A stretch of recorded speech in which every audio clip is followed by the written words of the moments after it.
Shalom, hope everybody's doing good. It's been a while since I did a video, but I got something that I was looking at this morning and I would like to share it with you.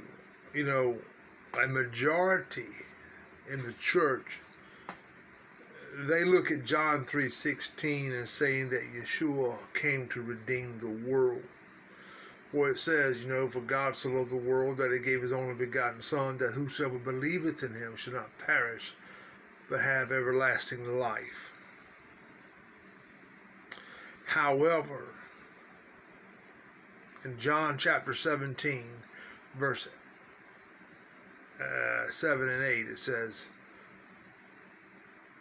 For I have given unto them the words which thou gavest me, and they have received them. Now what he was saying is, I have given unto them thy Torah, that thou gavest me, and they have accepted the Torah. But look closely at verse 9. I pray for them.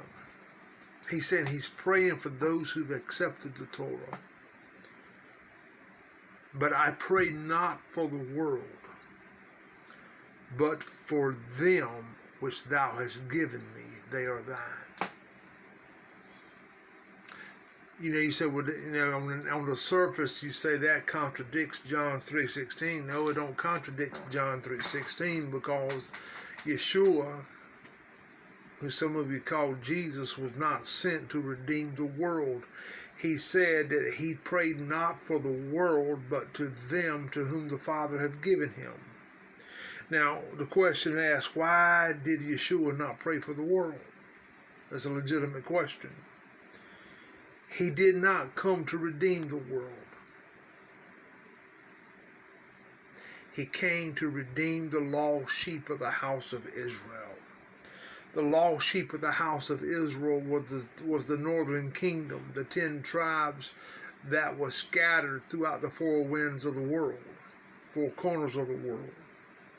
In Matthew chapter 15, verse 24, he reads, But he, Yeshua, answered and said, I am not sent.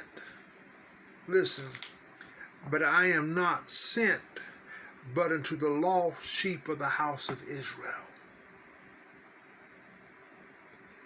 He was sent to redeem Ephraim. In Matthew chapter 10, verse 6, he told the disciples, Go rather to the lost sheep of the house of Israel. The northern tribe was scattered. They lost their identity. But in several passages, Yeshua said that the truth was meant for them to have ears to hear and eyes to see. So many hear the truth of the Torah. They hear it, but they don't accept it. They see it, but they won't receive it.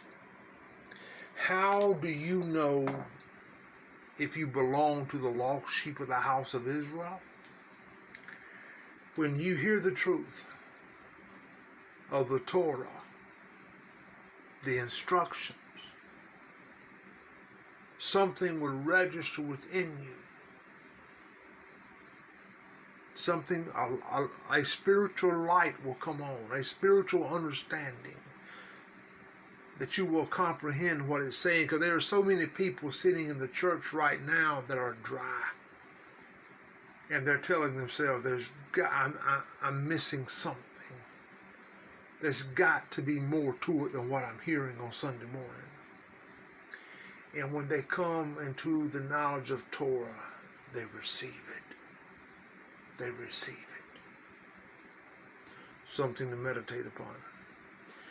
And by the way, Shabbat Shalom. Till next time, Shalom.